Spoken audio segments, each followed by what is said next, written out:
for me. I agree. I agree. I agree. I can't do a Taylor Swift heart because I have fat fingers that are good for eating hot dogs and hamburgers and chicken sandwiches, but not heart. What is going on, YouTube world? Steve, Vinny, I'm Dave. Insert Revolution Podcast, episode number 120. Do a little Super Bowl recap tonight and sort of discuss one of the overarching subjects that you'd hear in the videos from the YouTube Hall of Fame is the picture quality. And we'll sort of go on a journey, a flashback in time, because you hear a lot of people excited about, like, oh man, it's great that you have all this fancy, the cameras of today, the editing software, all that stuff. But as we discussed later on, we didn't have all that. And if you did, you had a healthy chunk of money to, and it was more of a business then. And even then, it wasn't. You didn't have anything that was insane like it is now. So, but we'll discuss it later on. Filming with a potato. Yeah. More popular phrases that's out there. Sent the link out to Ed. He messaged me. He's still in mourning, so no dice tonight for Ed. My thing for that is your team made it. I know there's, what do you say, three title games this year they've lost. What's going on, Scott? And hey, your team gets to 3 championships in a calendar year from, well, pretty much, 6 months? Even less than that, probably 4 months. Your city's doing something good, even if it's Philly. I mean, that's there's always going to be an asterisk there because it's Philly, but you get to 3 title games. The Phillies we've discussed before. They weren't expected to beat the Astros, but was it the Dodgers they played? I think in the NLCS. It's like you go up against pretty much Rupert Murdoch's the Fox Corporation Dodgers. You're not really expected to win. What's going on, Yannick? And Tyrone. I get being sad, but at the same time, we've discussed it. We'll be upset if our teams lose. In the same vein, I think I'm past the fandom of caring. Again, I don't know because I haven't watched a Chargers team in the Super Bowl since January of '95. So I can't exactly say that with like, oh man, I'm used to seeing it like a Patriots fan. Let's say like a Ravens fan, a Chiefs fan, someone of that ilk, who's had some more recent successes in the playoffs and deeper runs. But hopefully at some point we'll get Crypto Grifter on to grift all of your feelings and feeling sorry for him for the Phillies loss, the Phillies Eagles loss.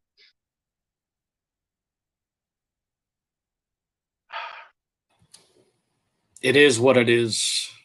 It was a good game. I don't want to go too in depth just yet.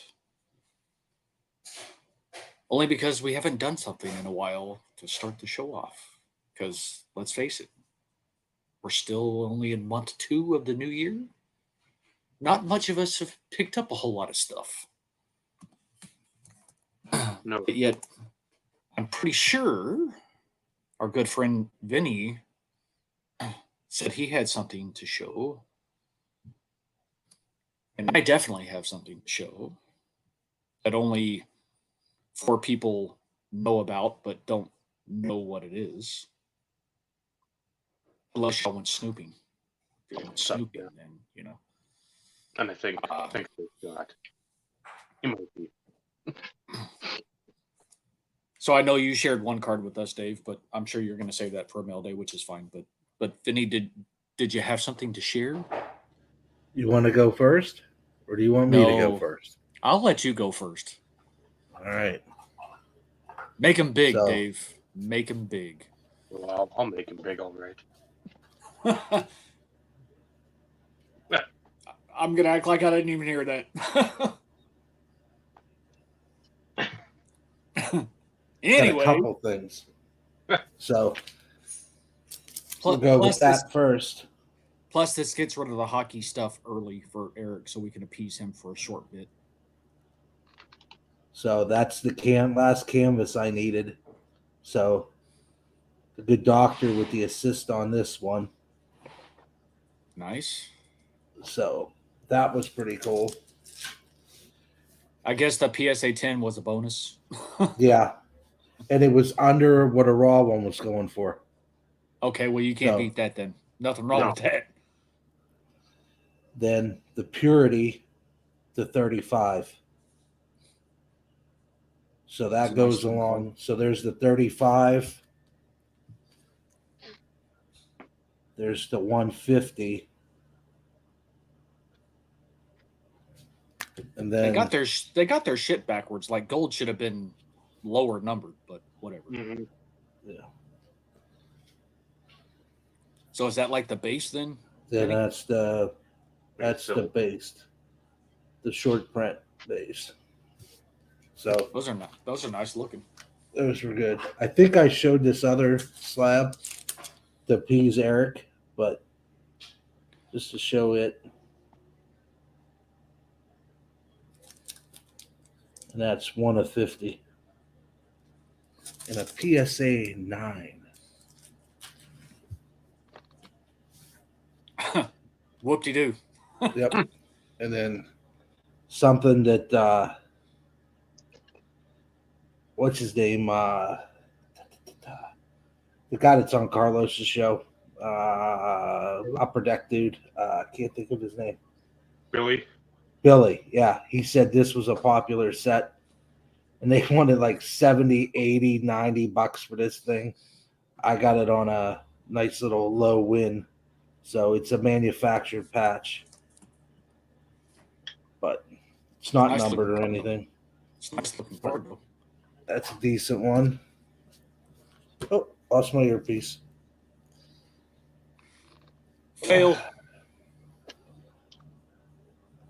Then this is a SSP out of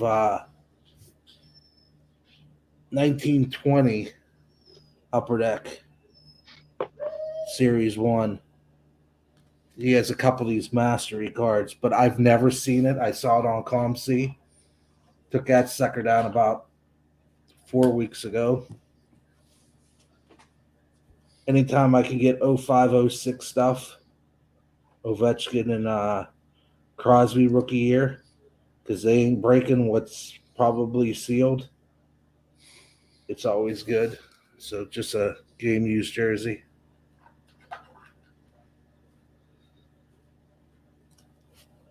Just another jersey piece that I needed. Authentic fabrics.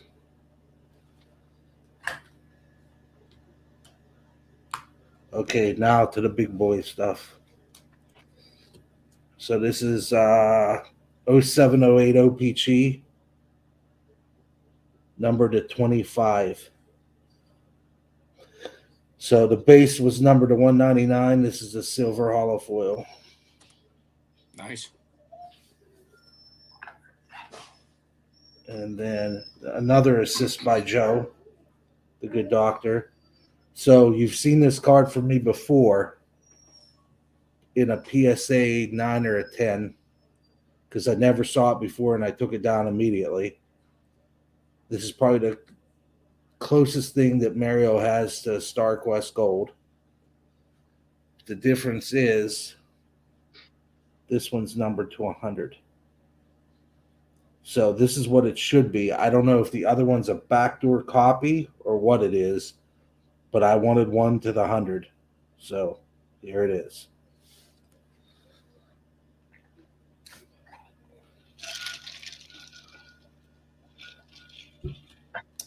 Now the two big cards. One of the goals this year was get a printing plate. There's the printing plate in black. From My favorite color. Yep, from Panini Dominion. And it also is my first one of one. Even though it's a 1 of 4, Nicely done. it's 1 of 1. So this was another assist by Joe. And then the big boy.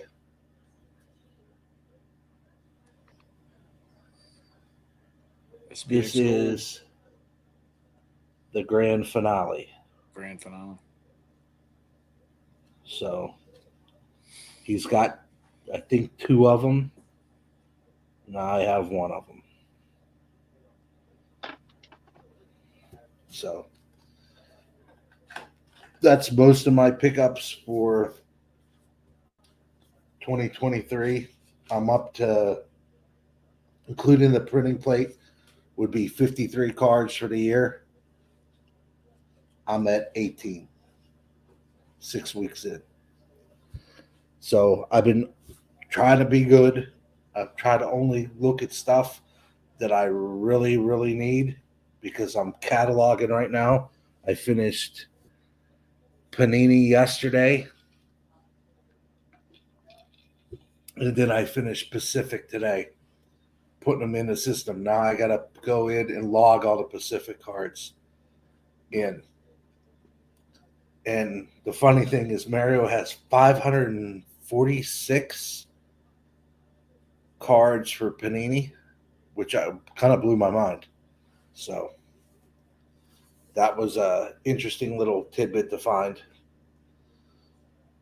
So yeah, I was pretty stoked on the printing plate. I love that card. I've got the one to number to 25, the gold Dominion, and I have the 3 or 4 of the base ones, number to 199.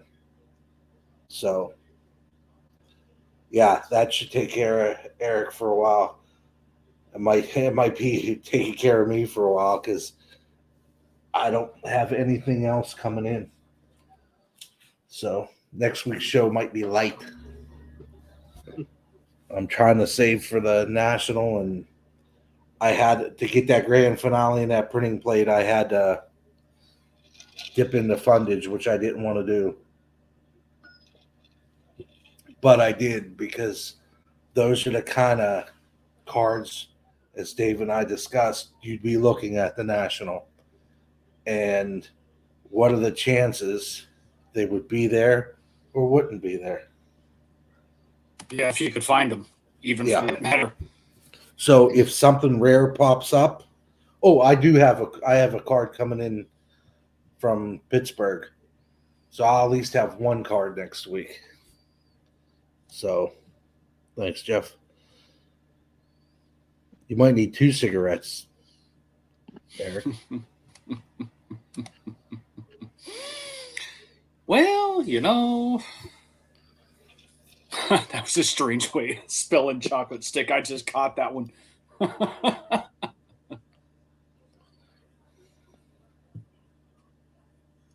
Ty, it's one of those in which backdoor is the generic term that most people use for anything, and you see it more for stuff that's serialized. Yep. But the manufacturers sometimes make a few extras and use them as service replacements or redemption replacements. Stuff along those. Well, you would hope it wouldn't be a redemption replacement. Yeah. Get a non-autograph card for a redemption, but it's ultimately from a replacement perspective. It's so like they're that. just go ahead. No, go ahead. It's like the Pacific card I showed earlier in the year that was supposed to be numbered to 31. Mm-hmm. And it's basically probably a QA copy. I'll call them a QA copy, quality assurance copy, that in case one of them went to pot, you had a backup to send out, and it wasn't serialized because you already had 1 to 31 out in packs. Mhm. And think about that, 1 of 31 Yep. in 2001 or 2002. So do some math. No, that would hurt my head. Probably. It's like that dog barking. He was so good. So good. Dave, you got a few things to show real quick? Or you want me to go ahead and go? Just figured I I'd got my ask. 2 besides the New Jersey here. Well, good. Make yourself big so I can go smoke real quick. Oh, as I just kicked my dog. Just a couple in. I think one at the post office. I got a notification today about it, but I didn't get over that way. It's something I normally not get. I think you're gonna drop something. Okay, this Followed play, by me dropping something. Instead of drop the glass. 2016 Goodwin champions.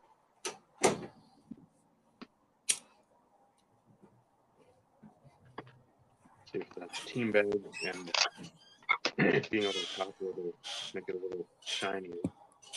That's the Magician parallel.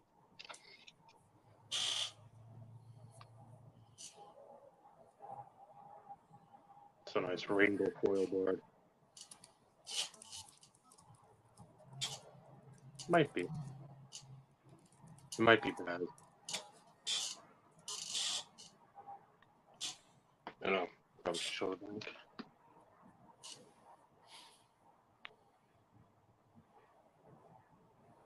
It's the 16.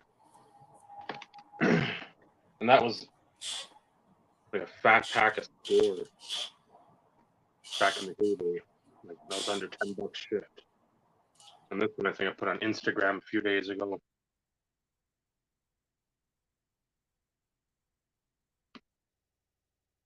What is it, 98, 99, I think. UD exclusives. I showed it to Vinny and he's like, take that sucker down. And I said, well, I hope to. He saw the price and he thought it was the buy it now price, and it was just if you wanted to kill the bin price. Because it was $2.99 or best offer. I'm like, oh yeah, it's $3. See, I wouldn't have even showed it to you until I bought it. I mean, there's no obviously. But got that for basically the price of a couple blasters. Richard? I really have no opinion. I mean, I know he's out there in plenty of products. Then I want to do my Brodeur searches. He unfortunately pops up quite a bit. I could do the subtract sign Richard, but I guess I'm just too lazy to do that. If you're looking for some nice stuff out of like the cup, some of the old in the game patches and stuff of that ilk, I mean that's it. He's got some stuff out there. If you want to just collect somebody for fun, but other than that, no real concrete opinion of him.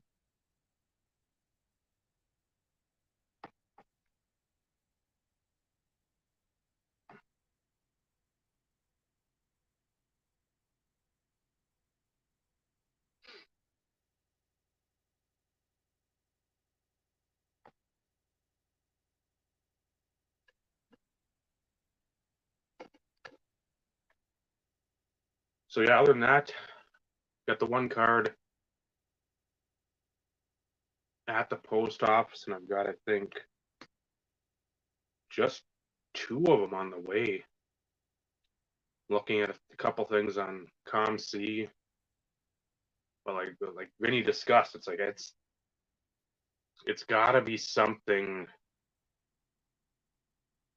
where it makes sense, and the obviously the price regarding the price, and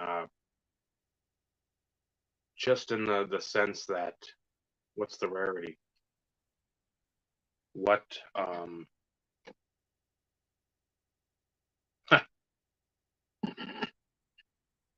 oh, Eric. What's going on, Joe?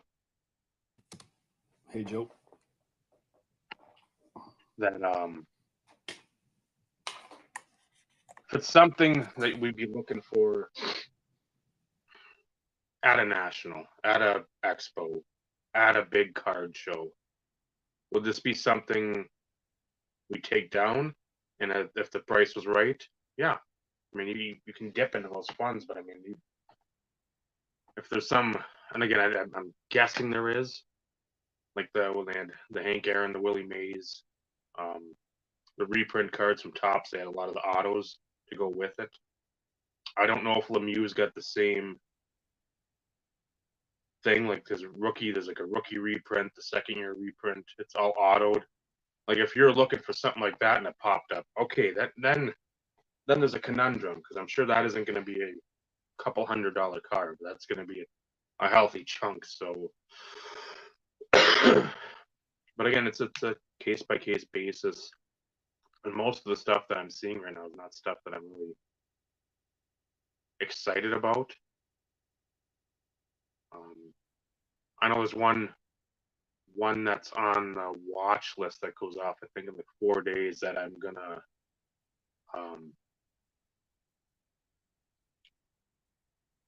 I had a red hat somewhere and I bought it as a gag, but since we don't talk politics on the show, I don't know if I want to wear it because I got that right away after a certain 2016 election to troll people, and it worked great.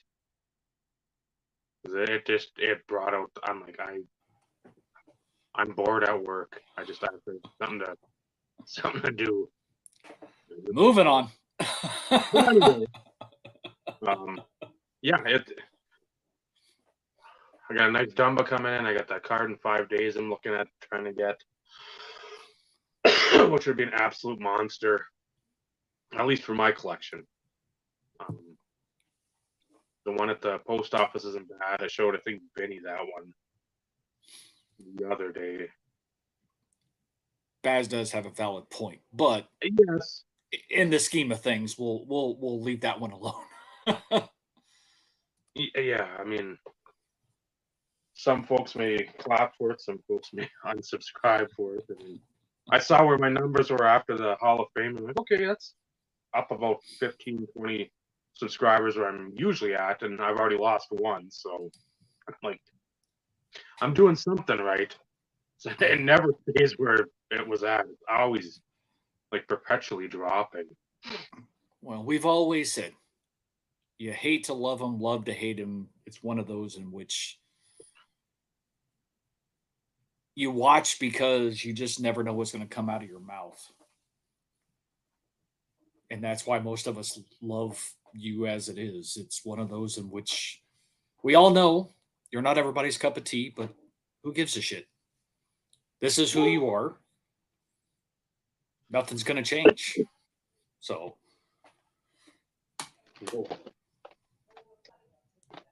Never. So I guess it's my turn, huh? Make sure I have these.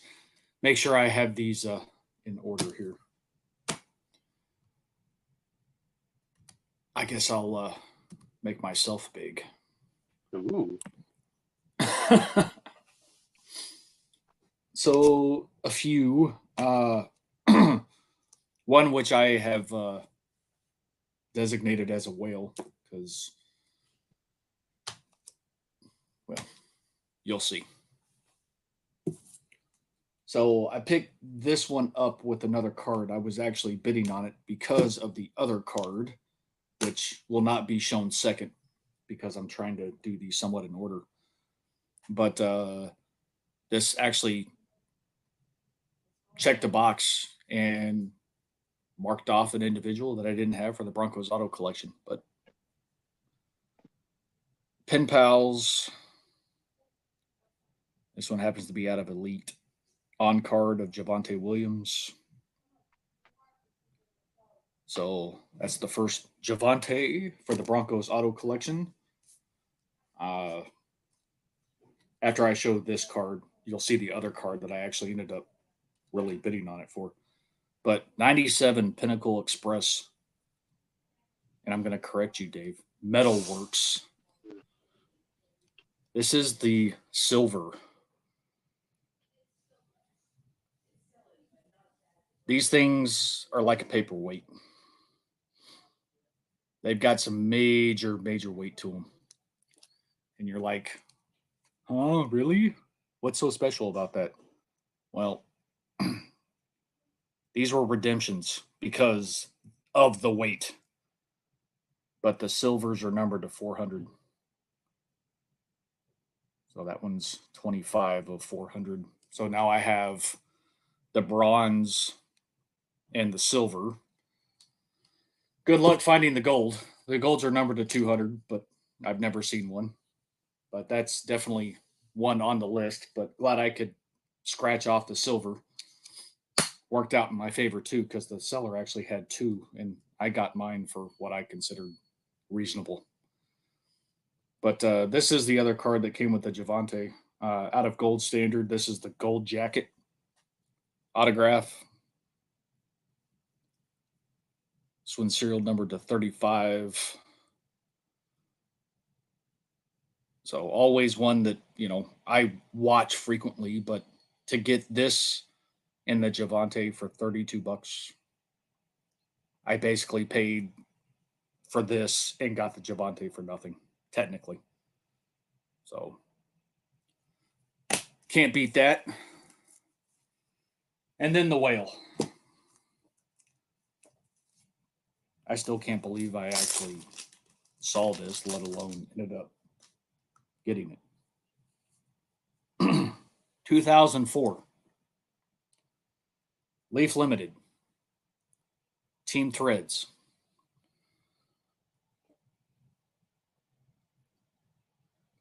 Those are dual patches. Pretty weak on the patches. The Terrell Davis is a touch of a two color. So everybody would think, yeah, that's pretty cool, right? But what if I flip it over and show you this? Dave probably already knows, but that's Tony Dorsett and Jake the Snake. But what makes this a whale?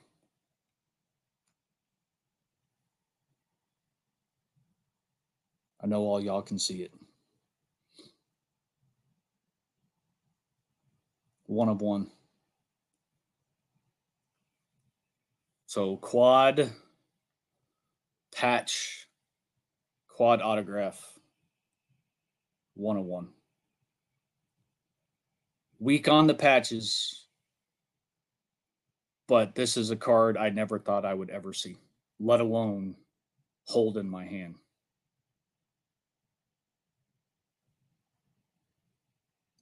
And this had to go, of course, to authentication. So pretty happy with that one.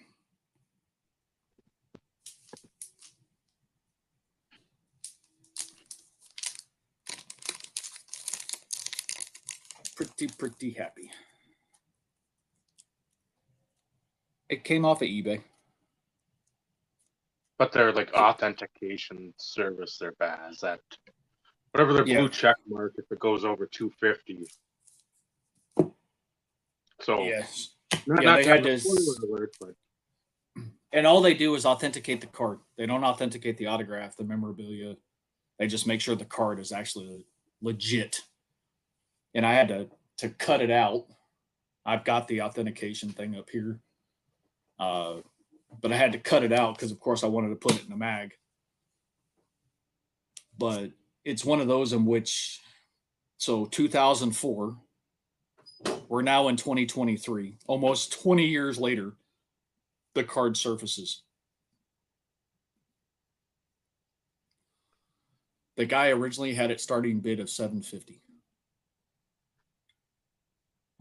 That's not what I paid for it. But it is the most I've ever paid for a single piece of cardboard. But oh, so worth it. Yeah, that stuff was heavily broken. I remember on the old Beckett boards, there was a guy out of England, and I called him because he was his handle on there was Scotsman, so I'd always call him Groundskeeper Willie.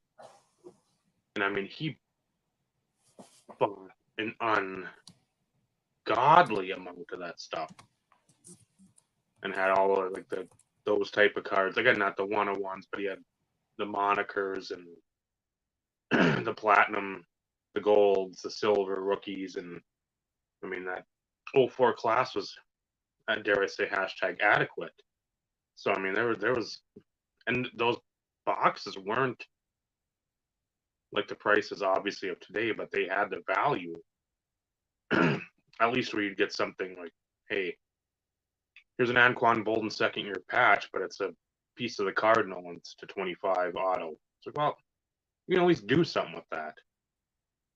O-line and undrafted free agent from Ferris State. I mean, that doesn't really turn the dial at all. So that stuff's just, it's. Well, and interestingly enough, the fact, so I've had my checklist created for years. Mhm. You know, that it's not anything that was new per se. It originated around the time I started on YouTube because I needed an easy way to, keep track of shit. Mhm. And I have some 04 stuff out of Leaf Limited. It's nice. But there's a lot of stuff I'm missing. A lot of nice stuff from 04 Leaf Limited that I'm missing. And as you're going through, or as I was going through the checklist and separating everything by year or whatever, I saw that card on the checklist and I'm like, I want that card. Because it's just a unique pairing.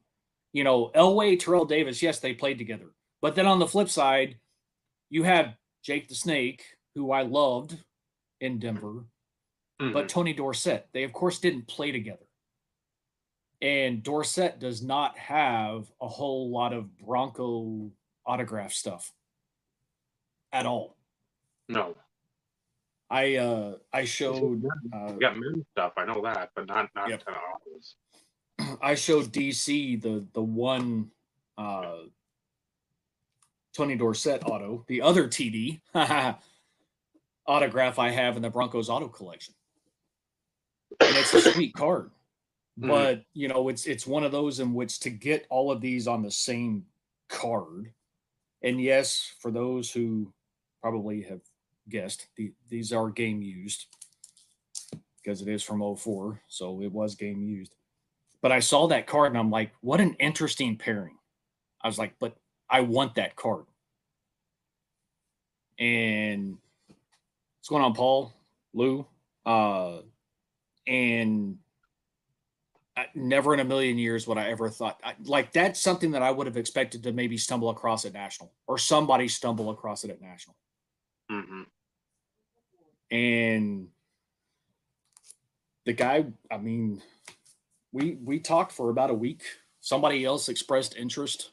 They wanted to do cash trade. He's like, that's too much of a pain in the ass. Yep. So we agreed, and it's now home. It's now in its permanent home. So, like I said, I told Dave, Vinny, and Bob that, I secured what I considered a whale, and that's a whale. And I was talking to Michael, this film not yet rated, and I didn't spoil it. That's the first time anybody has seen it, unless people were perusing eBay. But even then, it could have been a multitude of things. It could have been a PMG. Mm-hmm. Could have been an Essential Credentials. anything that kind of meets that price point that I would consider a whale. And I was nervous that like something was going to go wrong or whatever. And the fact that it's sitting here in my hands, for those who missed it, you don't have to make me big. Too late. I'm sure this made you big, Dave. 04 Leaf Limited. There's definitely some trouser tenting. Team Threads. Not a dual patch auto, but a quad patch auto. 1 of 1. I love the trap stickers, but I wish they would have done a little bit better of a job with some of the autographs. But you take that chance. And unfortunately, in something like this, because the patch windows were so small, Leaf had a tendency to do pretty good with those small patch windows, but they didn't do so good this go round. Yeah, there's At that least, and that was it 04 playoff signatures where you get like the 6-way autos. That's another one that there's a lot of nice combos, but a lot of iffy trying to fit into the window sticker autos. That's probably the only qualm the collectors of that time had. And again, going back, we're used to on card. Then it goes to the stickers, and people are like, that looks dumb. And then now, I didn't overly mind the silver sticker if it was placed right. Sort of like now with the clear sticker, if you have a background that accentuates the card or accentuates the autograph, that's great. If you have it where it's a mess behind there, that doesn't do anybody any good. So, that'd be the downfall of the playoff from that era. They had when they put it behind the window, it wouldn't. You'd have a bigger auto, like a Tomlinson has a big auto, and you'd have half of it covered up, and that's just bad. So then you just sort of wait for an Ovation. I know Ovation rookie year had the same sort of cards too. I think Fleer Focus 02. They're 01. 01 or 02 because I had a James Jackson one. The fake cut or whatever behind it, and it just some worked out, some didn't, some really failed, but that Leaf Limit, it's just there was such a, and that's what we always call it. You'll hear us constantly screw it up and say we get a limited card from like recent times, we'll say Leaf Limited, just because that's what it is. That's what it is to us. Yeah. Well, and TD has always had some partial issues with keeping shit on sticker anyways. He's an up and down auto where I mean, like you have something like this, it's all on the sticker, but it's also like scrunched down. And let me see.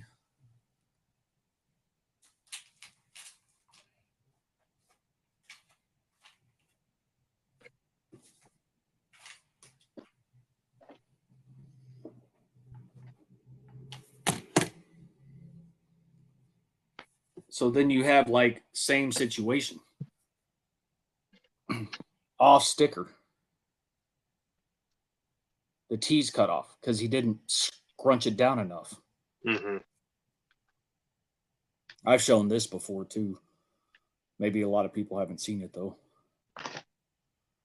This is out of Playbook. 6-way booklet. R.I.P. Demarius Thomas. Number to 10. One of these days, Dave, I'm just gonna have to really bring out the autograph box, and I'll have a nice show and tell at some point. Well, that's Yeah, it's you can do that through, like that's what I've done through the StreamYard, through like when you put your other channel up there because you don't have the 1,000 subs or whatever to go live. But that's what I've done for some of the longer videos. It's like, fuck, if I get in that rare mood where I want to show off shit, and I know at some point that's going to be, and I don't know when. It's probably whenever I make the gold video, that will be part of that thing. Is there's a video goal to have go through the Josh Johnson collection, where I went through the boxes. Now it'll probably be like my first video when Ben you'll show your hits had like the whatever seven things of collecting. Go through who you collect, and I had mine, and I think again I want to say like an hour and 48 minutes. So I mean, and that was January of 2014. So I may have gotten a couple cards since then. right. There's a 101. I'm just looking at warehouses 7 through 12. These are ones that I haven't integrated yet, but Spectra.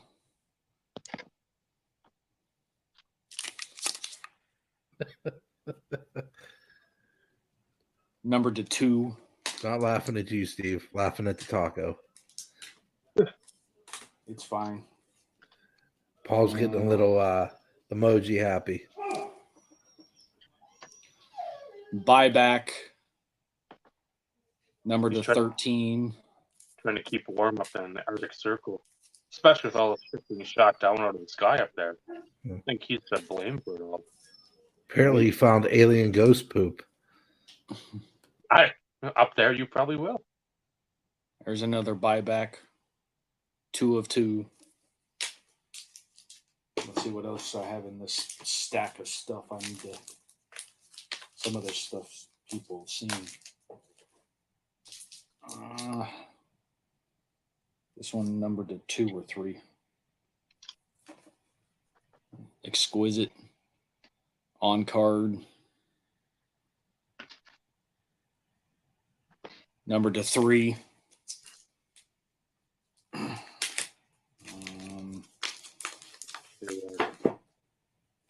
Don't even have to say it ourselves. It'll help in the thing, man. Make sure you hit that like button. That's all the short printed stuff that's really sitting here. Most everything else I've shown at some point in time, but this is all stuff that I need to integrate. This is still. I never thought I'd own one of these either. Upper Deck patch variation, and it says patch. Read the screen. Do what, Dave? Read the screen.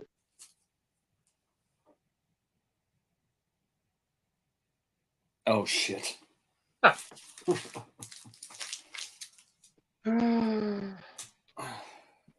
And this is one of my favorites of all time. Such a clean set.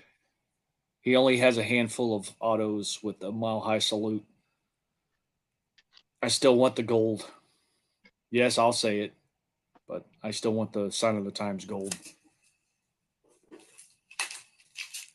But that was one of the first big, besides autographics, the first major like in-depth sets where you had a checklist of like over 25, 35 cards.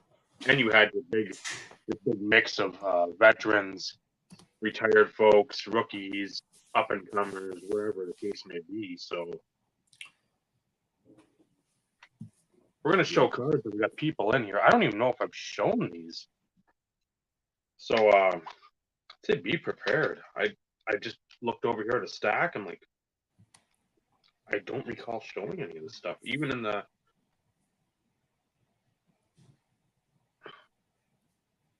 private That's side,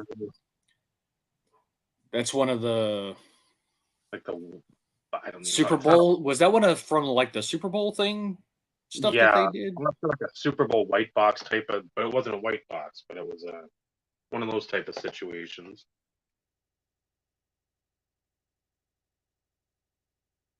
The retro look of the 96, 96 or 97. I think 96. I'm pretty sure it's 96. 97 is I think horizontal. I don't even know how to like go about these last few.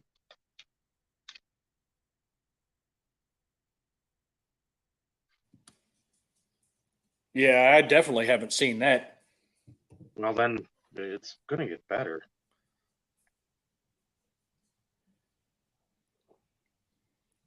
Silver script, or I Nope. should say superscript. Somewhere in the bottom there, of course. Filming with a potato to 25. Last four. Flip a coin.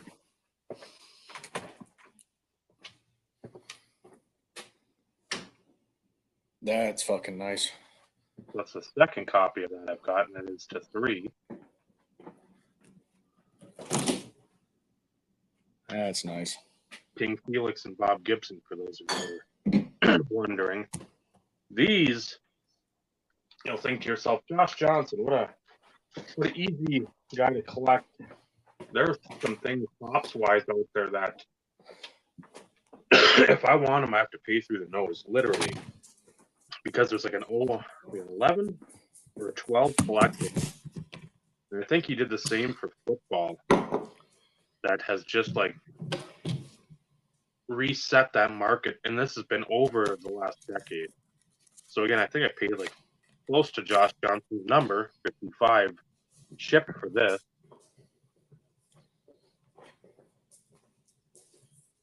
That's a nice patch, though.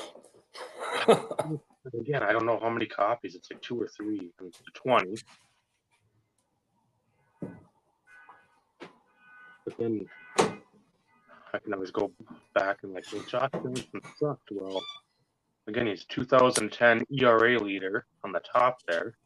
Wainwright, Halliday, Jaime Garcia, who was good for a couple with the Cardinals, Oswalt, Hudson, what's up, Tom? R.A. Dickey, Ubaldo for, again, a couple years, pretty good. Kershaw, and Mr. Controversy, Matt Latos. And the last two, Vinny, heads up. This was another one that I really wanted to pop off the list. Happy I did. I don't know if it's 98, 99. Or it might be 99, 2000. Out of Be a Player.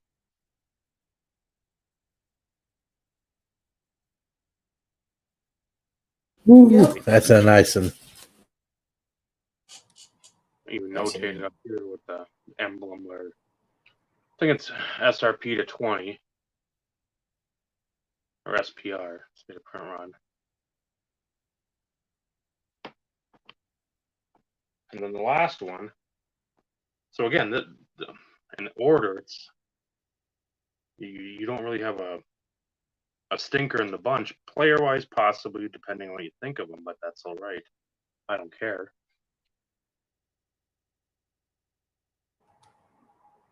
That's some nice freaking patches. And that's a Purdy. Agreed, Ghost. Agreed. Is that the so 5? Again, yep, 5 of 5. So again, Josh Johnson factors into this one. Mikael Granlund, Justin Fontaine, Charlie Coyle, so Eric, and then Dumba. And that was about the price, I think, of 2 blasters in previous years, pre-COVID. Which, I don't even care who'd be on there. It could be Brad's Columbus Blue Jacket, folks, and for $40, that's a hell of a price. So Yeah. Dave stumbles across a random stack of shit that he hadn't bothered to show yet. And yeah, that I looked, and yeah, so I'm sure that stuff would have been some of the year-end highlights, obviously, because it's like that's a lot of fire there, as the kids would say. I'd love to get a hat collection, but I don't necessarily need to add another collection to collect. I don't want to wear like the what is it? Vinny, you'll have to probably help you. You know all these oddball things.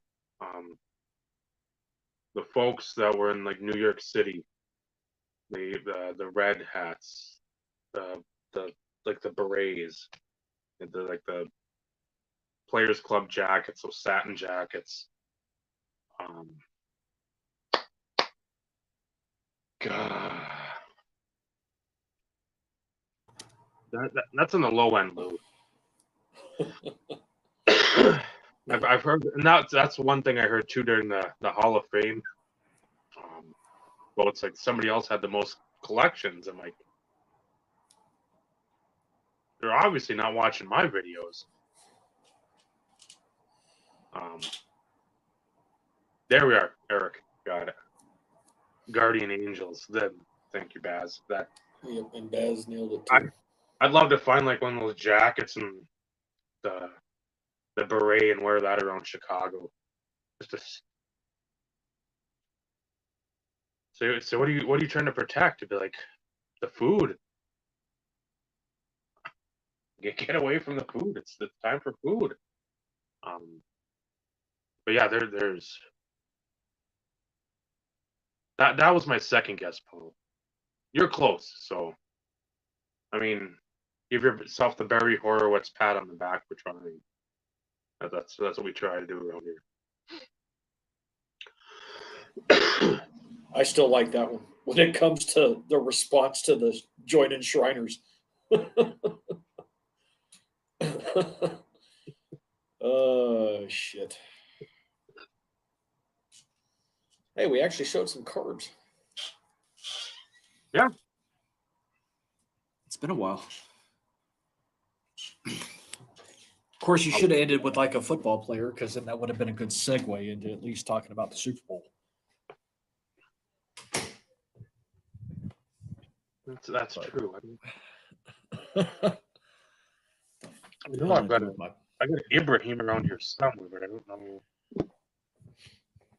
where it ended up going to. Probably in the other stack that you misplaced behind the area of the house that you don't remember. We got these in too. So we'll go football. And this was the same seller I bought. He hadn't put anything up in years, because I think the last time he did, I spent a healthy chunk of money on this stuff. And this might have been like fucking April 2019.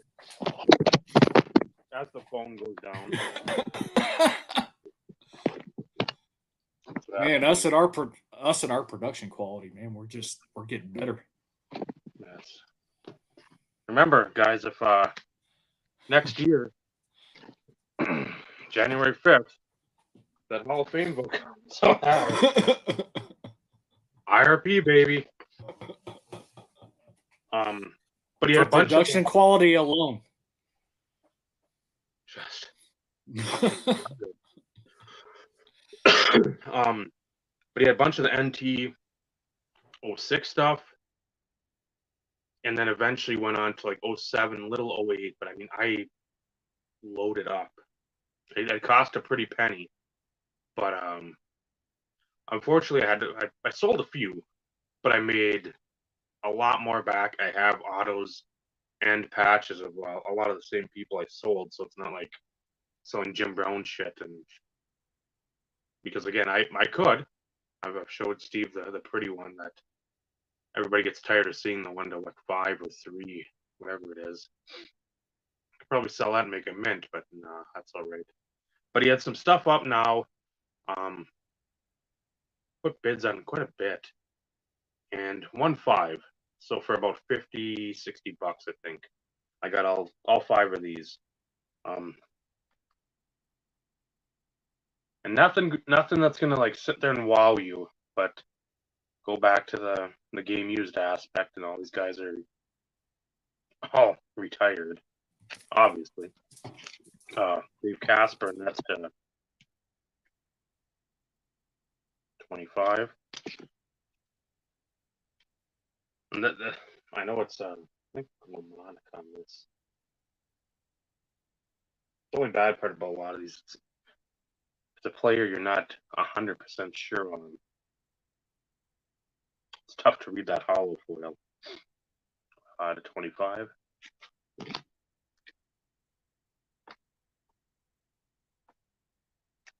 A good Deacon. That's one of my favorite looking sets from that year. Yeah, especially again, I've got a handful of patches, so these ones always sort of appeal to me. Joey, Michael, Scotty, Forrest Gregg.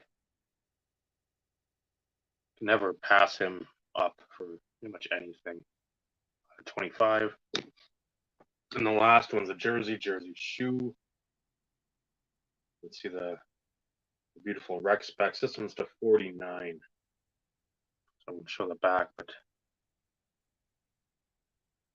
out of SMU, Mr. Eric Dickerson. Yeah, that was a nice looking set too.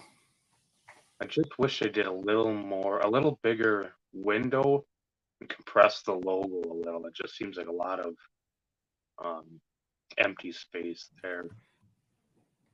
Yeah, but don't they have autographs though for that set that goes right there with the logo? I don't know if they did or not. See, I thought they did. And if they did, I mean, they're super low number because I probably haven't seen them, and that's why. But again, more stuff to show in another pickup video down the road. So yeah, because I want to say, and I don't hold me to this, but because of that empty space, perfect place for an autograph. Yep. And if they didn't have autograph variations, then that was just a wasted card design. Yeah. Which would have been unusual for playoff national treasures. I'm clarifying here. Yeah, so I think that's everything that except the Muhammad Ibrahim. I got the orange refractor. Off of that Bowman, whatever. University to 25 for, I don't even know what the hell price it was. It was cheap. 15 bucks shipped. So what was the name of that set for the Dickerson, Dave? Hall of Fame Greatness or whatever? Yeah, Hall of Fame Greatness. I'm doing a quick peek just to see. They don't have it tagged as that. Okay, let's take a peek and just do 2006 National Treasures. Let's see. Show all. I would find it interesting that they wouldn't actually have it designated as such. Maybe that was 07. No, that's 06. It is? Okay. Let's see. Yeah, because there's something in my searches I've never seen an auto of those. And like I said, it could be 1 to 5, it could be 1 to 101. Yeah, but I was Canton Classics. It's almost like they may have it like named something different. But that's the Casper. That's Canton Classic there. And then Timeline's the one with like the HOF or the conference or whatever. Yeah, AFC, NFC. Yeah, that's weird though. But they wouldn't have anything on here. Oh, hold on. Hall of Fame greatness. They don't have it typed out as Hall of Fame. No. They have some quad autographs. Quad Prime. Let's see. Yeah, so they do have a few. But two of them are 101s. 1, 2 are numbered to 5. One's numbered to 13, and one number's to 25. So it's not for every player. No. So there you go.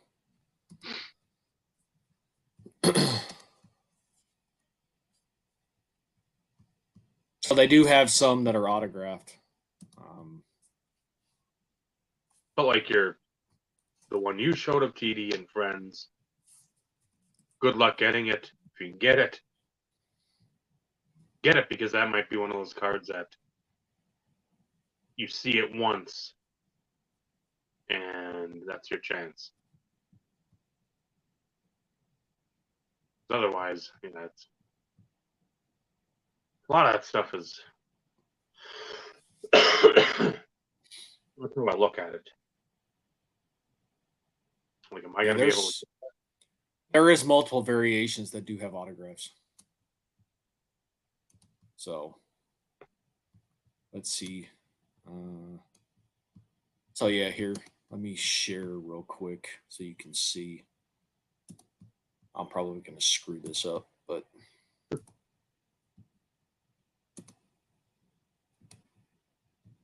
allow.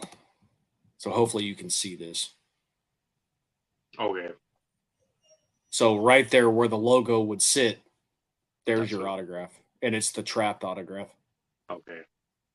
So, and that's why I said what I did, because I swore that they had autograph variations, because the layout of the card is perfect to have an autograph. And that to me would be the only reason why they would design it that way.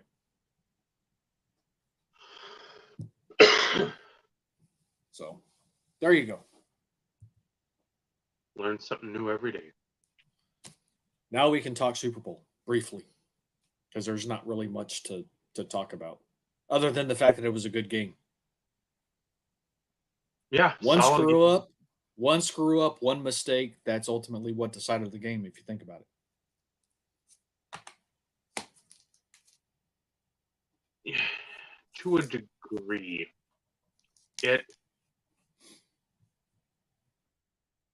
That fumble by Hurts cost them a ton, because you're pretty much doing whatever you can and whatever you want on offense, and then he just drops the ball. Bolton picks it up and cashes in. So then you go from what can possibly be what? I don't even know what it was at that 14-7 or 21-7. I don't remember. Philly was up. Yeah, they were up, and they could have been up probably a good 17 points at the half if they didn't end up turning the ball over. And then they just went away from what got them there. I mean, their run game pretty much all year was insane. The defensive pressure they had from their front four, also insane, where you had close to 80 sacks, which allowed that secondary to pretty much do whatever it wanted. Darius Slay back there, just interception after interception, just no real pressure. You got the one pressure on Mahomes and bunged up his ankle. near at the end of the first half there, and you really didn't do anything with it. That was the problem where the defense just sort of shit the bed. Yep. And for that defense to be so highly lauded during the season, and I know a couple games that I listened to, or the pundits and like the halftime shows, listening to them sort of cast what's the similarities of the Bears defense from '85 because of the pressures and the sacks and the ability to get turnovers. I'm like, that you're not even in the same boat. I mean, Different eras too, for that matter. But I mean that you go back and look at those tapes of the Bears, it was like you were getting destroyed out there. I mean, they were just cleaning house. You go over the middle, you're getting decked every time. And now that's coming from an Eagles fan too.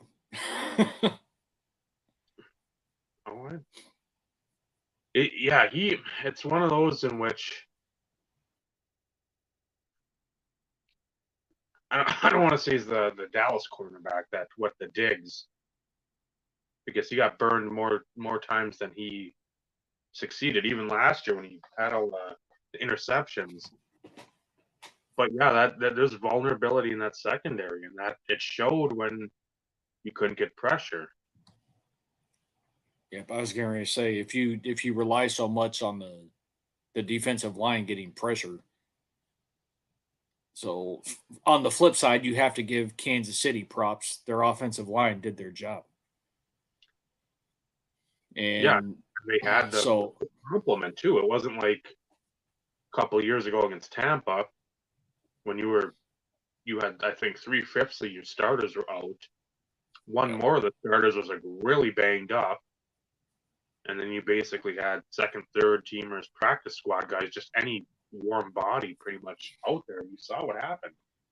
I mean, pretty much from the snap, Mahomes was hurt then. I think worse than he was this game, or at least because of the pressure. He didn't do anything, and that's the reason why you've got a mobile quarterback and you can't run. That pretty much puts you in like a Kerry Collins situation. You're just gonna, or Dan Marino. You're sitting in the pocket. You're the prototype pocket passer. You're 6'5", 240. It's not 25, 35 years ago when you might have 6 to 12 guys in the league as a whole that can get after the ball. Now you have a limited amount of guys that are the Ted Washingtons, that are the nose tackle, run stuffing pluggers out there. Everyone's got speed now. So I don't know. It was a good game for TV, I'm guessing. Listening to it on the radio, it was frustrating because it's like you can just, why aren't they doing this? Why aren't they running more? Why isn't Philly the purpose or what everybody's wanting to do against Kansas City? Take the ball out of Mahomes' hands. Which they did, though, technically. Philly owned time of possession. Owned it. They did. But by passing the ball. Yeah. That's what was so interesting to me. Kansas City's front line, they were stuffing the shit out of Sanders and freaking Gainwell. Like, they couldn't do squat. If it wasn't for Hurts and what he was able to do with his legs, they wouldn't have. I mean, the running game would have been non-existent. Mm-hmm. And it was cool.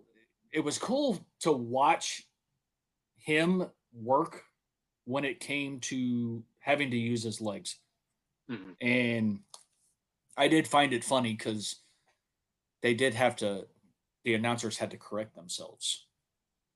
Because it's like they kept throwing out there, most rushing touchdowns in a Super Bowl.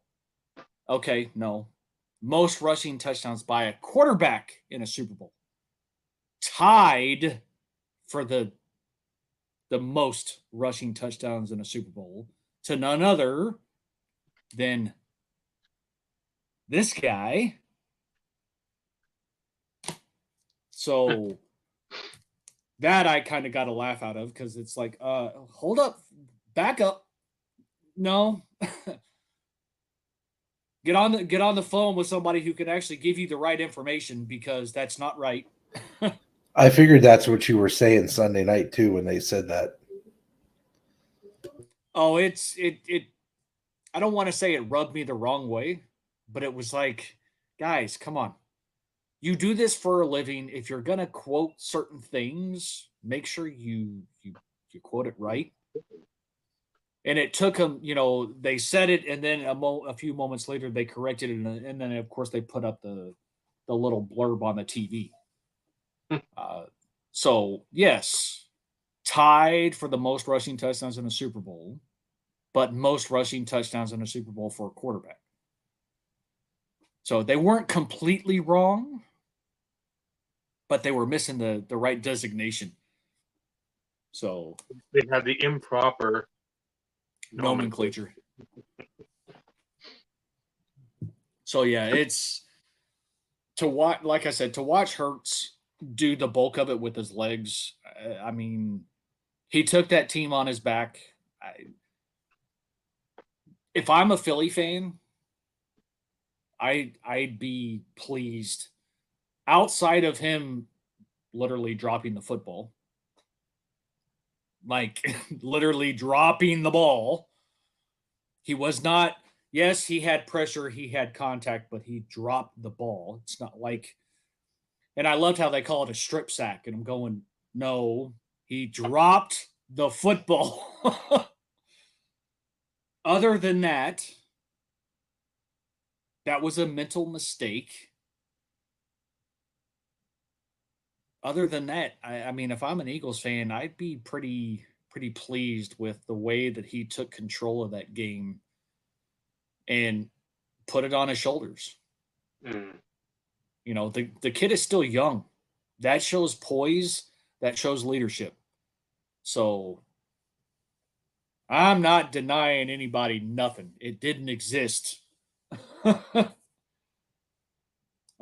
That's like everybody calling Tom Brady the GOAT. It doesn't exist. It's not real. It's all fake. It's a figment of people's imagination. But no, the game. I didn't realize you didn't get a chance to watch it, Dave. If you were listening to it, but it was definitely a good game to watch. Something that when you watch a Super Bowl, you hope it's actually entertaining and not one-sided or, just blah. It made it interesting. So I've said it before. I'll say it again. I'm tired of Mahomes, which is why I was rooting for the Eagles. Not to mention, it is a sin, at least in the being a fan of Denver in the AFC West, you don't root for anybody in that division during the postseason. It's frowned upon. That's not the main reason, though, why I wasn't rooting for Kansas City. And if I can be brutally honest, I seriously think somehow, shape, form, or fashion, Mahomes is going to be the new Brady. He's going to get all the calls, all the shit that Brady used to get. I'm not sure why he just.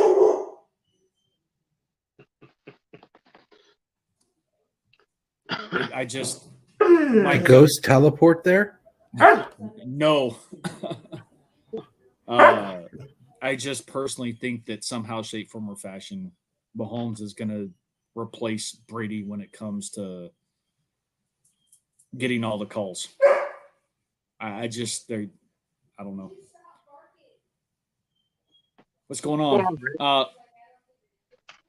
And I'm not going to. So look, I know a lot of people were talking about the freaking call that pretty much cemented it for Kansas City. That was a hold all day long. It's in the rule book. I will say one thing. Actually, I'll say two things. The ball ended up being uncatchable, so really did it matter? And two, this is the Super Bowl. Aren't you kind of supposed to let him play a little bit? Was it that bad that you felt the need to call a flag or to call a penalty to really, because at the end of the day, that changed the outcome of the game. Let's face it. It did. Without that penalty, things could have been different. Mm-hmm. Not saying it wouldn't have ended the same way, but things could have ended different. And I am never a fan when one call dictates the outcome of a game, no matter who's playing, whether it be postseason, Super Bowl, regular season. I don't like it. Love you. Love you. But at the end of the day, by the rule book, that was in fact a penalty. Period. You can't argue the fact that the refs were wrong in throwing the flag. But there are other things. See, and there you go. This is where I was going to go. This is where I was heading. Yep. Don't put yourself in a position to where one call can dictate you losing a game either. Yeah, don't put yourself in the position that the refs can make decide the winner or loser. Yep. You had a chance at the beginning of the game to pretty much put your foot on the throat, turnover, and just inopportune plays, and then Mahomes with some miracle running, and once Kansas City got the momentum in the second half, it was fucking you could just sense that it's like, okay, here comes that fucking freight train. It's they're not putting Kansas City picked the defense apart. Like the defense didn't know what the fuck they were doing. It was like preseason. You had like your practice squad guys and your folks that weren't going to make the roster out there because you just had it was just confusion. You didn't hear any of the names, at least on the radio broadcast. You heard nothing of like, oh, under pressure. Here comes Fletcher Cox. Here comes that Jordan Brown. Nope. It was basically Mahomes goes back, surveys the field, and whoever, Kelsey, Smith-Schuster, that Watson, Noah Brown, whoever it was. McKinnon, yeah. Pacheco. I mean, it's just insane. Yeah, but you eliminate the fumble, touchdown. Mm-hmm. I think there also would have been a different outcome. Oh yeah. I can't say I know what you're referring to. Yeah, Ray, I haven't seen that yet. I did see the one video where Goodell praised the officiating, that it was the best it was in years, and I don't know what the fuck he's watching. Every game has at least 5 blown calls that are egregious calls that it's like, well, no, that's not a catch. Well, on the ruling on the field is confirmed it's a catch. It's like, well, no, how? And this isn't just from like fans that have watched football for years upon years. This is folks that are just like at the bars, like, man, that doesn't look right. Don't worry, they'll correct it. They don't correct it, and then you have them out there talking. It's a detriment. I'm sure he was, Carlos. It was about akin to filming through a potato. So I wouldn't put it past them. But yeah, Dave, are you throwing out another segue? I mean, are you like on point tonight or what? rarely, but yeah, that was the one thing, one of the many. Again, when you listen to those ballot videos, and the thing, we have many suggestions for our good friend Jake. I don't know, and everybody sort of gives me the shit about, yeah, as soon as those videos come up, the nomination ones, I'll be the guy like sharing them in the group chats or whatever, and I'll be finding them immediately. To see when Lou had 64 votes, I'm like, okay, in my head, I'm counting like, I don't know, 35, 40-ish. And then 128 ballots, I'm like, I know I didn't watch even half of that. Yeah, that's I was kind of in the same place as you were, Dave. And I'm like, even if Jake were to get somebody else out of his team, and again, I don't know which folks he hangs with or whatever, to do like a playlist for YouTube and be like, okay, here's like all the videos that were cast. Just because, not that you need to sit there and have like a verification process, but as we've said, as others have always said, it's good to add folks to the old subscriber base. Not your own necessarily. That's fine. That's all good and dandy. But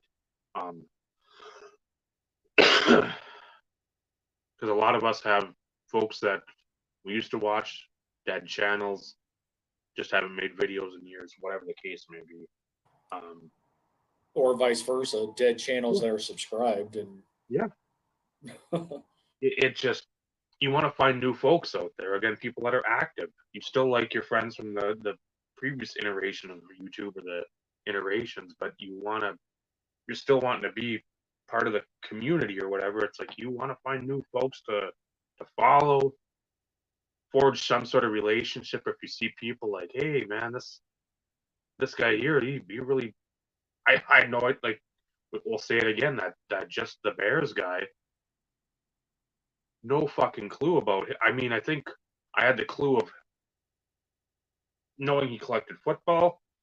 So I think in the previous votes he had like Brad and Everett. I'm like, okay, if you got Everett on there somewhere, you haven't been around for like 2 weeks. Yo, what up, Dazzler? So to have like him shout out the IRP, it's like, okay, again, nothing we ever think about or discuss, but at the same time, at least some folks are liking it. So well, it puts things into perspective because, okay, the actual podcast channel is still fairly small. Mm-hmm. 92 subscribers. You know, we average 12 to 15 live viewers in each show on average.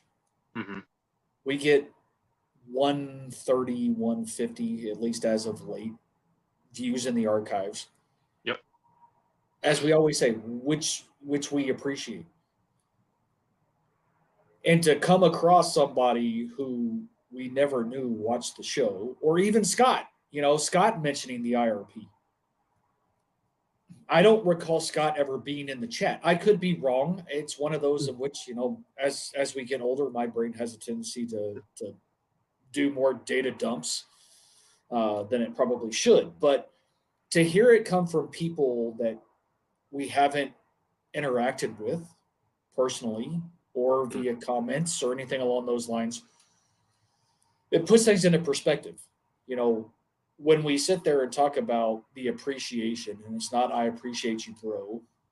We're not going that route. As we stumble across those situations, it makes us feel good that, hey, we know the same people who come in, hang out, watch the show all the time, either catch it live or catch it in the replay. To Mhm. have other people that we've never interacted with is, it's humbling. It's not that kind of appreciation, Carlos.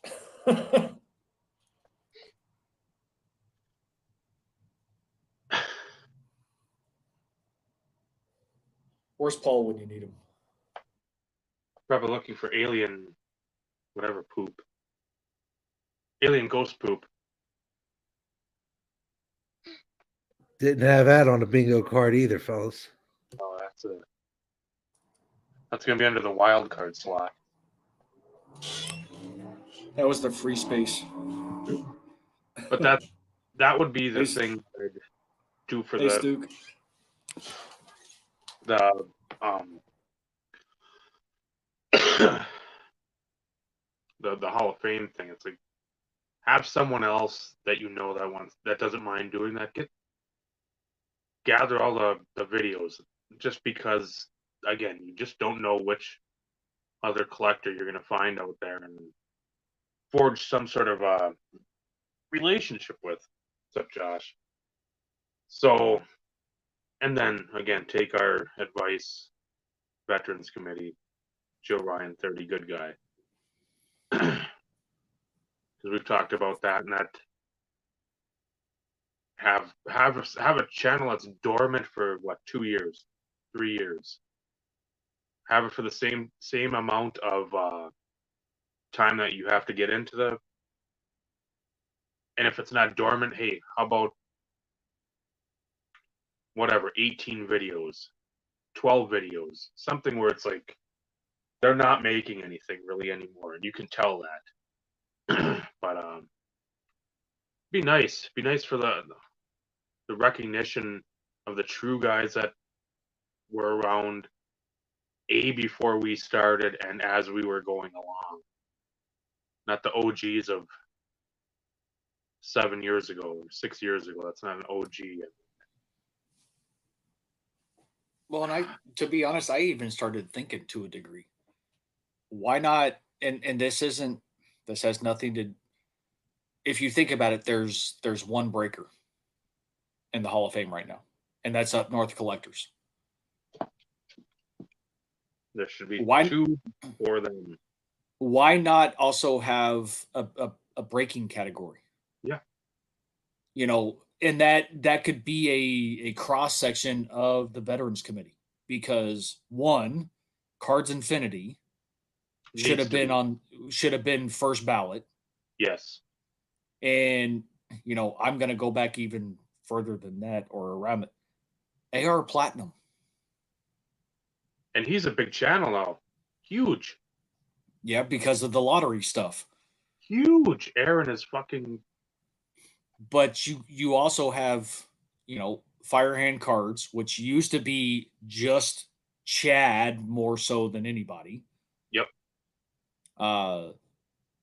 Tyson NZ, GSN Cards, Den 1013. Those were a lot of the main. I'll say it, even though you should never get into Paul, but I digress. But sit there and, because without all of those breakers, we wouldn't have the breakers. Even Irving. Because Irving did them, yeah. Mustache Mondays. So, but there's a lot of ways just to kind of, I don't want to say like increase the validity. And this is not mine or Dave's or anybody else's way of trying to like, hey, we're OG. If it wasn't for us, none of this shit would have existed. We deserve to be there. That's not where we're going with this. That has nothing to do with it, because there are a ton of older channels that are probably more deserving than what Dave and I ever would possibly fathom. Mm-hmm. And I'm speaking for Dave, and I apologize for speaking for you, but I feel like you are thinking the same vein as me. Yeah. No, that's not a fuck you. So, but it's one of those in which and this is why I always, I bring it up to a degree. It's the only way new people find us is through other avenues. It was nice to see Paul get some votes this year. Paul made a comeback. He's making videos again. But even without that, he still should have been deserving. Mm-hmm. So we try our best to interact with some of the more newer groups, newer individuals, interact. Me, I don't do so well because, like I say, I watch videos, but I struggle with commenting because I hate just simple Great. comments of Words. nice pickups. It's like I try and pick out something specific. And it's not like I'm gonna go and say, well, I ain't got time for that shit. But to a degree, I ain't got time for that shit. And it's like I watch them. One of those thumbs up that you see on your video is me. Yep. It's one of those is me. So there's a lot of stuff to watch. Honestly, there's too much to watch. There's more to watch nowadays than what there was during our time. By far. Not to mention, time was still limited back in our days too. So it's not like you could have 30 and 40-minute videos like Dave and I sometimes have a tendency to do. And or hours. Going back to what I said before, not a lot of people have time for that shit.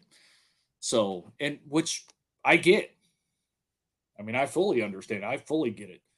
Dave prefers the long stuff. I love the long stuff. I'm going to leave that one alone. I'm just going to leave that alone. But, there are channels out there that are still, going strong. Yes, I did, Carlos. Yes, I did. And I can admit that. That bridged the gap between the old school and the new school. That can bring light to the old school channels that are still kind of around and or maybe not around for that matter.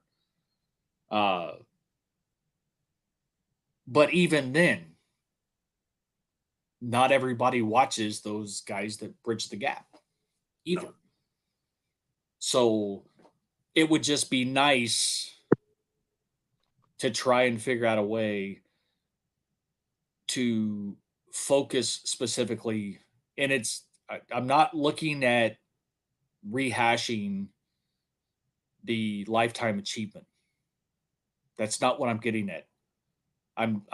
My suggestion really boils down to trying to figure out a way to expand that to where it really is a veterans committee. Yeah. 3 to 5 guys, 3 to 6, whatever it is, somehow, shape, form, or fashion, they're part of the veterans committee. They bring to the table, this is the ballot for the veterans committee vote. Mm-hmm. Each one does 1, 2, whatever. So, if it's 3 to 6 guys, you either get, 3 to 12. Mm-hmm. Or 6 to 12, I should say, if they all do 2. And you put it to the community to vote. Do it after the Hall of Fame. Same qualifications. The community can vote. The Veterans Committee can vote. The Hall of Fame class can vote. Yeah. However way you want to do it. And you have to get a certain percentage in order to make it. And you cap it. So instead of 5 total entries, you get 5 for the standard vote. Because you don't want to do the veteran stuff at the same time because maybe a veteran gets in. Mhm. So it kind of defeats the purpose. So you do the veterans, you do the main Hall of Fame voting, then you do the veteran stuff. 2 people, 2 to 3, 2, 1, something. So instead of 5 getting in, you get 6 or 7 total in. And some of the older channels have an opportunity to actually, get in. It's just, I feel personally, I feel like the older channels don't get enough. I don't want to say enough love. They don't get enough. Recognition of to what they brought to the Thank you. table. Thank you. Again, filmed through a potato or not, it's us putting ourselves out there. A lot of folks, other folks too, putting themselves out there. Because again, I'll always say it, I don't care, and I don't. When I get votes, it's not something. Steve usually comes in right now and tells me just be happy and be Well, humble, suck be humble, suck it up. Yeah. Suck it up, Buttercup. appreciative. And I get on my high horse because I'm on my high horse for other people. Has Yes, nothing to do with me. 100%. Has nothing to do with me. I could give 2 flying unicorn farts. 2 flying fucks. Well, that's where I was actually originally going to go. But yeah, well, that's kind of the running joke too, Mike. But it just, I look at I take into consideration the people I put on my ballot. Dave is always going to be on my ballot until he gets in. Why? Because he deserves to be in. But there are others. And even from my perspective, there's times in which I struggle because there are other people that I want to put on my ballot that it's like I only have 10. Mm-hmm. Yes, Eric, and we want all the thumbs up too. Yes. So Like. hit the thumbs up so Eric continues to pay. Yeah, and you walked into that too, Eric. So you can't say anything. But like I said, it's the recognition for all the others. I don't care about myself. I don't. The thing that Dave and I and Vinny have talked about within our group chat, that honestly we would be more thrilled, pleased, humbled if we were to get in under the IRP instead of as individuals. So that's kind of where we stand. And I'm speaking for the 3 of us, but I just want some of the old school guys to get more love and appreciation than what they do.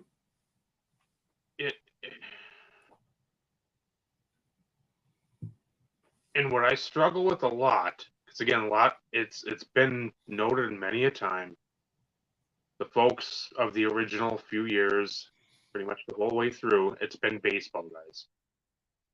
And you hear a lot of folks talking about the validity of the Hall of Fame, how they like the Hall of Fame, how they collect the Hall of Fame.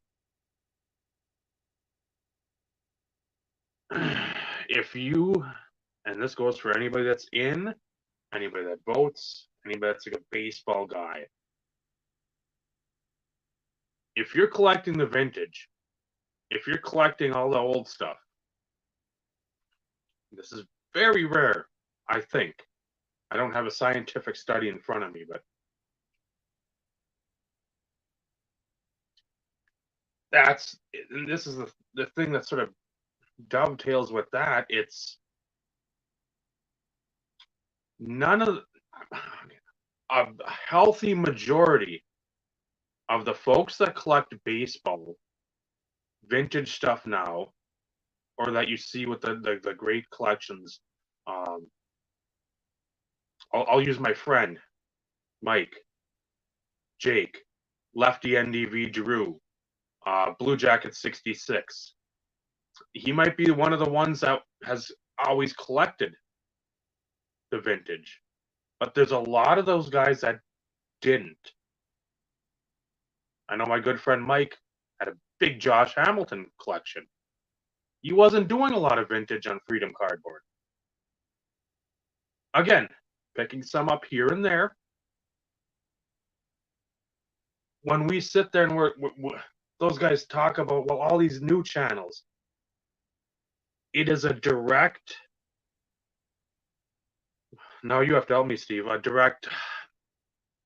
You're basically talking out of both sides of your mouth when you say you want the longevity, but these new channels, all these new channels are going to be Max A. Jackson. Been collecting all that stuff forever. So, I mean, there have been. I'm not saying there hasn't. I'm not saying all, but I mean, you have a large majority of the vintage community. If they haven't been in it for like 30 years, it hasn't been more than 10 years in their collecting career. And again, we've said it before, money, job, everything changes where you can afford to get some of those cards you want. Yeah, some of that becomes situational. So yeah, but you have them talking about, well, again, not to throw shade or like say, hey man, what about this channel? You heard a lot this year too, which I was on some of these podcasts we've had. I've not liked when you sit there and say, well, the class for next year is strong because you got new guys coming in. Well, this is true, but there's a fucking horde of people that should be in that have had well over 3 years in, well over 5 years in, well over 10 years in. But the production value or the cards, the greatness of like this card, of that collection, that's, again, it's all going to be up for debate, up for what your personal preference is. And that's fine. But when you look at the Hall of Fame, you look at a full body of work. Just because somebody got on here in the last 3 to 4 years, has some great editing skills, has some great fucking equipment, has some whatever on the computer to fucking make their shit look great.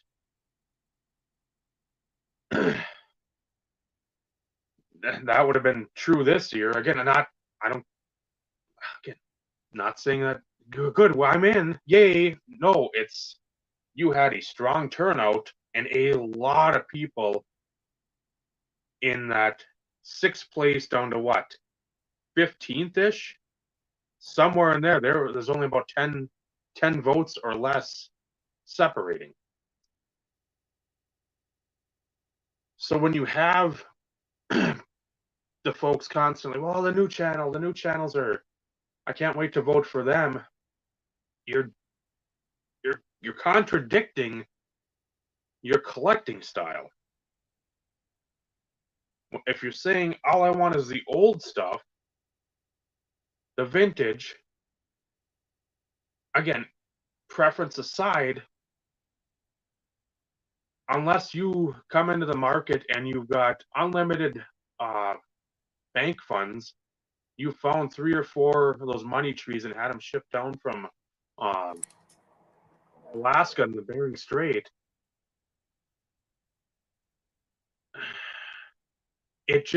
For me, it doesn't make sense. Again, I could be in that vast minority, but when you constantly are talking about numbers with your Hall of Fame, you're 75% to get in, a full body of work, 3 years doesn't cut it. And you've got the same baseball guys talking about this. And that just, it blows my mind how you can sit there and be like, well, Dale Murphy's not a Hall of Famer, this or that. It's like this fictitious Hall of Fame, which we shouldn't even have these discussions about all the time, but we do because it's good talking points, and it helps us get folks out there. Well, and it's fun to poke at it. Yeah, it definitely. And if on the flip side, I don't mean to cut you off, Dave. At the end of the day, it has served its purpose, though. It has allowed people to find other channels that they watch, they interact with, and friendships are formed. Mm-hmm. IRP is based on connections and friendships, and that's what we stand behind, and we will continue to stand behind. So, from that perspective, it's a win. I've come across and interacted with other people, watched other videos. Like I said, you'll get a thumbs up. You may not get a comment, but you'll get a thumbs up. So you've gotten a watcher and a Mm-hmm. follower in me in certain situations. But the fact that there is so much stuff that is produced on the daily, let's face it, most people can't watch it all. No. It's just not possible. That could be like your full-time job. And to a degree, back in the day, I felt almost like it started somewhat becoming a job because I watched everything. I felt like I needed to comment all the time or respond to every comment and everything else. And it got extremely difficult. You burn yourself out. And I will give mad props to anybody and everybody who does it. I don't know how you do it, but I give you mad props. But I will tell you, and this is coming from experience, that it will start getting extremely difficult and you will start to like drop. Yep. That does not mean that you were less involved with the community either. It No. just it becomes very difficult, especially for some of the bigger channels who have more subscribers. They get more views, which means you get more comments. Mm-hmm. You know, it gets hard, and you'll notice that your interaction kind of dwindles. And that's not a jab. That's not an insult to injury. That's not saying you're a bad person. It's nothing negative. No. But when when you listen to some of the nomination videos, something that I've noticed, and I'm this is a critique. This isn't a criticism, this is a critique. Interacting with the community is much more than sending stuff to people. And if you're going to use that as your basis of being active in the community of sending stuff to people, then I think you're a little misguided. Because interacting with the community, although that is part of it, paying attention, sending stuff to people for their personal collection, their side PCs, their sets, yes, that is a component of it. But the interaction piece is sometimes stuff that you don't see in the community. Mm-hmm. And that's the interactions via Instagram, instant messenger, text message, phone calls, checking to see how your kid is doing, how your wife is doing, how your mother's doing. That's the part, to me, that should have a higher or a larger weight in the way that nominations are presented. Specify that, because from my perspective, when I start engaging people outside of a podcast, or commenting on a video, and I start having actual real-time conversation via phone call, text message, Instagram, instant messenger, whatever.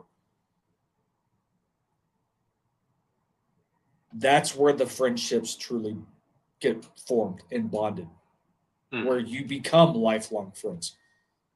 So, although, like I said, sending care packages, helping people out, that is a large part, and that's what a lot of people see. But it's so much deeper than that, and I don't feel like that's always being conveyed in the way that people are talking about interacting. It's always about comments or being on other people's podcasts or sending care packages. It's much more, it's deeper than that. And personally, I'd like to hear more about that if you're going to talk about involvement in the community.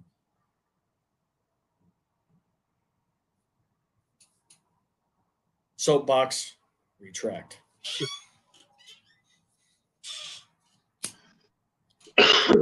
Checks in the mail, Vinny. It's and by no means like we said either that we're gonna sit here and we'll carry the flag for the old timers, but it's not like people should care what we have to say. Listen if you want some constructive criticism and some a different viewpoint than maybe a lot of other folks would give. Um, in the same breath, Jake will do what he wants. That's fine. Again, just go off of that, but in the same breath, out of that breath, if everybody wants that old school Hall of Fame feel, you at some point, it'd be nice to I don't know have the veterans get their just due.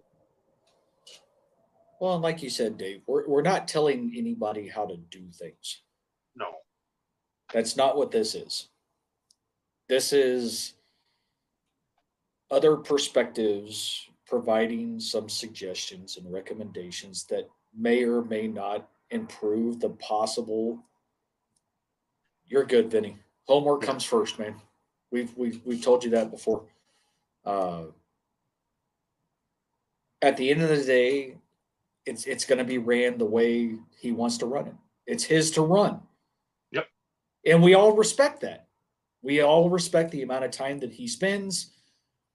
And like I said, this is we're not saying anything's being done wrong.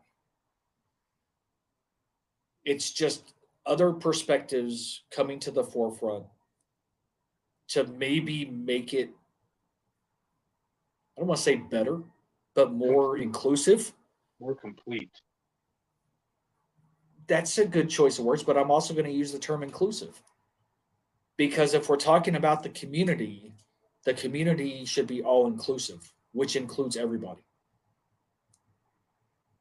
And although the old school is small in comparison to the new school, we have a tendency to be way on the outskirts. So it's another way to bring more Attention. inclusive type dynamic to the community. Because, like it or not, most of us, we're not going anywhere. Most of us old school, we've been doing it long enough. We're still doing it. We're not going anywhere. And I will say, and I will go on the record, because I'm making an assumption, but either the commissioner is getting wind from other people. Jake knows. He mentioned it during the induction speeches. If you know, you know. But the IRP is always watching. Yeah. He said it before giving the baton to Brad. Glad that Brad got in so the IRP doesn't hunt him down. In all seriousness, though, you know, we all have in some shape, form, or fashion have issued our congratulations. You know, it's a lot of good has come out of it, but there's a lot of things that continue to improve upon the whole dynamic. And as I've said before, we all know the history of how it was done and how it's kind of morphed. But for these bigger channels, the focus has been the community aspect. And I know Carlos has mentioned this to a degree. Some of these bigger channels, I'm not going to say any of the names. Yes, they cater to their community, which is their watchers and their commenters or whatever. But the community aspect as a whole, from a collecting perspective, we're a small niche. And that's what the focal point is, which is why these bigger channels won't ever get in, because it is this dynamic, this concept of community is completely different than what the bigger channels fail to understand. Doesn't mean that some of them aren't deserving. Cards Infinity, for instance. But still, $9.95 my ass. I just now saw that. If that's the case, then the price for using nomenclature has gone up to 1 Ethereum per use. I'll go the lower end. I won't go Bitcoin. I'll go one step lower. So that's 99 cents. No, Ethereum is almost like at $3,000, I think. Which Dogecoin at these days? -2 cents. I figured as much. I don't know. I don't follow it. Yes, I know, Carlos. That's where I failed. I should have accounted for inflation, and I didn't. I'm gonna start doing Ghost Coin. Every time he barks, it goes up. You'd be rich. Keep on going, buddy. You won't need a money tree then. But no, in all seriousness and all fairness, you know, the whole purpose of this really wasn't to talk about the Hall of Fame, but a huge congratulations to those who did make it in. It was interesting to see the numbers as it pertained to the number of video ballots that were submitted. I do like your idea, Dave, because I know Lou got a shit ton of votes. I knew Scott at Reindeer Studios and Picker Jim and Elite Hunters. I know a lot. I know the top 4 got a shit ton of votes. Mm-hmm. I saw a lot of votes for Brad. I saw a lot of votes for Steve. Quite a few for you. But it's one of those in which nowhere in the ballpark from what the final numbers were. No. And, you know, since everybody does their videos different, whether they use the hashtag or they tag Jake or whatever, however they did it, most of them I happened to stumble across. Dave, I know you happened to stumble across a few just randomly. Mm-hmm. But, you know, to have a way in which everything gets put into one playlist for those who actually want to go and watch them. Mm-hmm. You know, I know Scott mentioned that he tries to watch them all. And I'd love to be able to watch them all. Would be difficult, especially with 128 videos, I think, this year. That's a lot of videos to watch, some of which were short and sweet. That's how one title for every video. And then we could find them all. Yeah.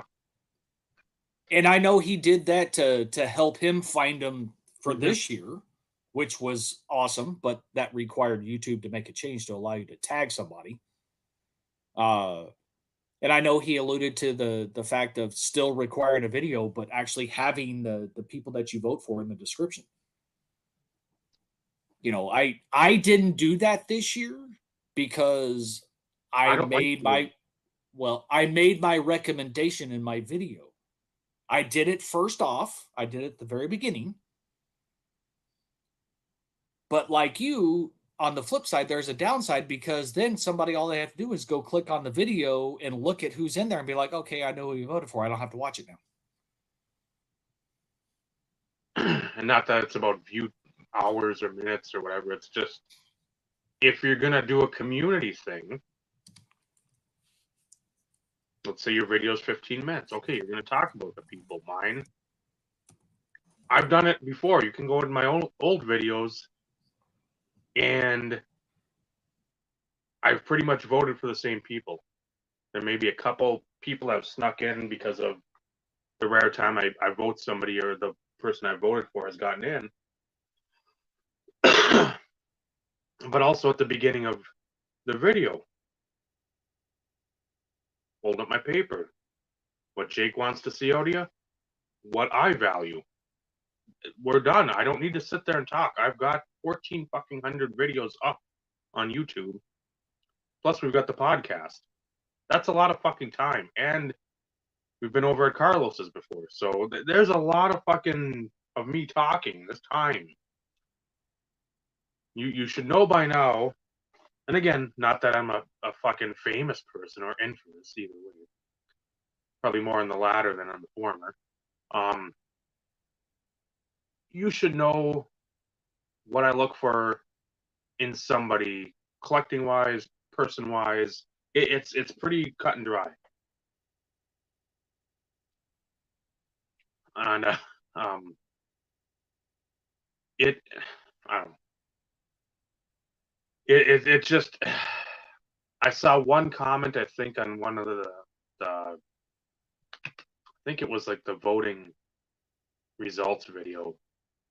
Someone had their tidy whities fucking up their butthole. But like, my vote doesn't count, I guess. And well, I'm not doing this again. Well, don't. Then fucking jump off a bridge. Nobody gives a shit. Just shut the fuck up. If you're getting this bent out of shape.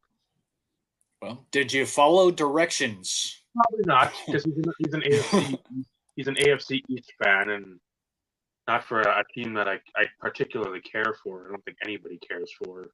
And well, bottom line is there are directions. If you can't follow them, then you could do two things. Go to the original fucking video and tell watch Jake, it again. Made a video. I voted. Or, hey, do this in the video title so I can see. Gotcha. Two fucking things. If you can't do that, again, go play near a meat grinder and fucking do the world's favor. If you're that fucking stupid that you can't follow those two things, nobody wants your vote. Nobody gives a fuck about your opinion. Well, and go play in Topps 2020 Series 1 and let somebody start you on fire. I don't give a shit.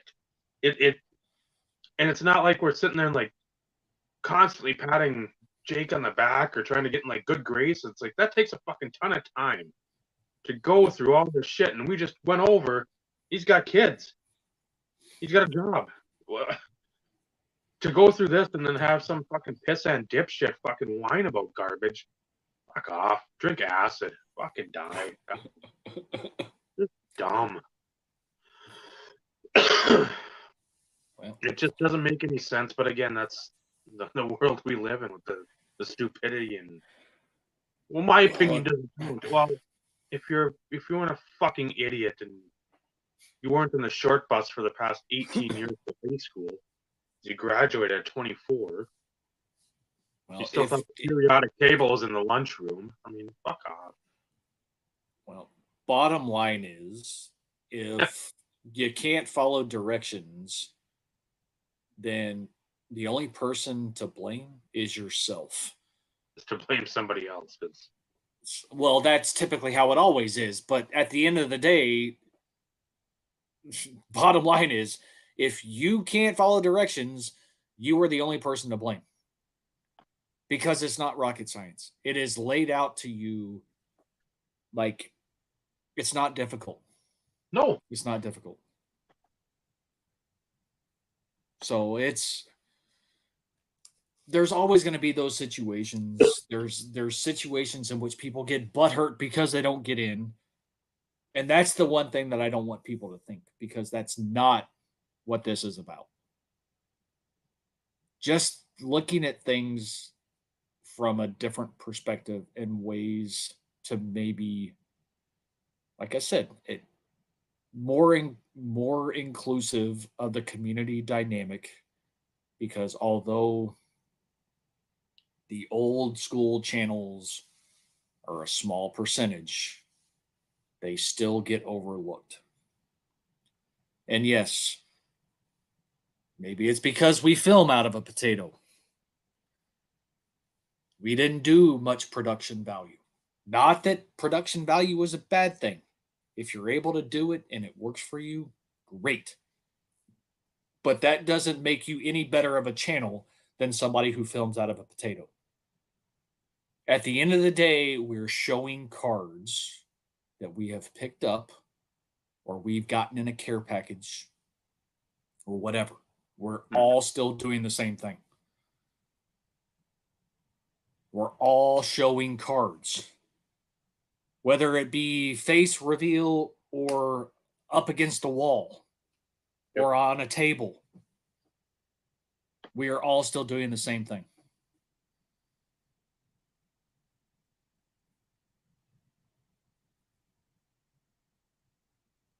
Maybe in your world that you would shut down a deli for ordering something that's not there. Delis don't have chocolate sticks, Eric. Yeah. Just throwing that out there. Pepperidge Farms does. And you know what? Pepperidge Farms remembers.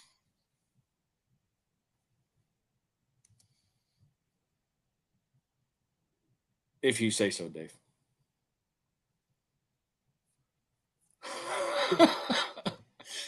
Now that's fucking funny. So just remember, IRP 2024.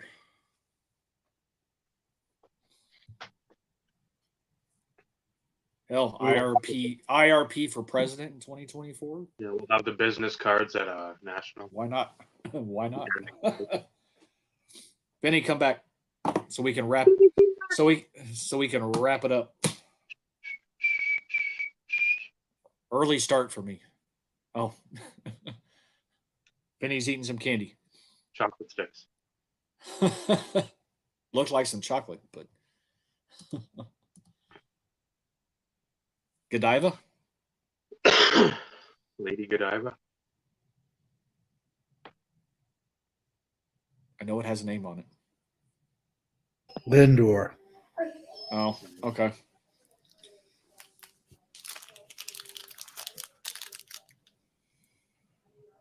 Oh, Caramello. Carmelo.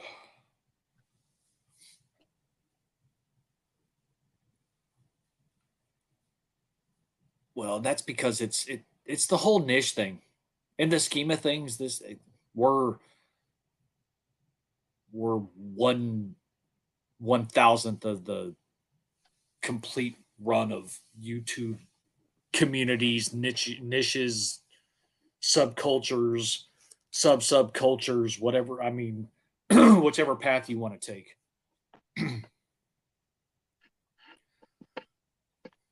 But anyways, wrap us up, Dave. Thank you.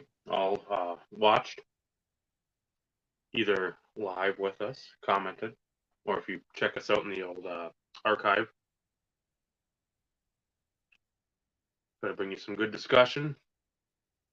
Try not to browbeat our YouTube Hall of Fame to death, but it's something we're passionate about. Just because, again, we want to see not everybody get their just due, but make sure there's recognition to those that deserve it. We're gonna be community. We gotta can't just be the guys that are at 3 years, 4 years, or the Baseball Hall of Fame collectors. So nothing wrong with those folks. There's more out there than them, though. As I eat my Lucky Charms cereal bar, gotta fucking finish that. Oh, Bob would have enjoyed that. Oh no. There you go, Bob. They're magically delicious. Oh, sorry. Lucky Charms are, I think, by far the #1 cereal.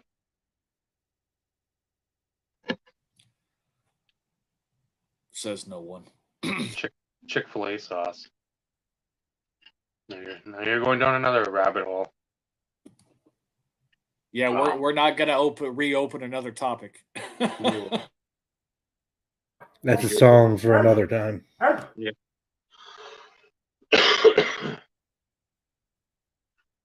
So again, thank you. Throw some likes up there for us. Throw some likes up there for Carlos when he's on Friday night at 8 p.m. Eastern Standard Time. Eric must pay.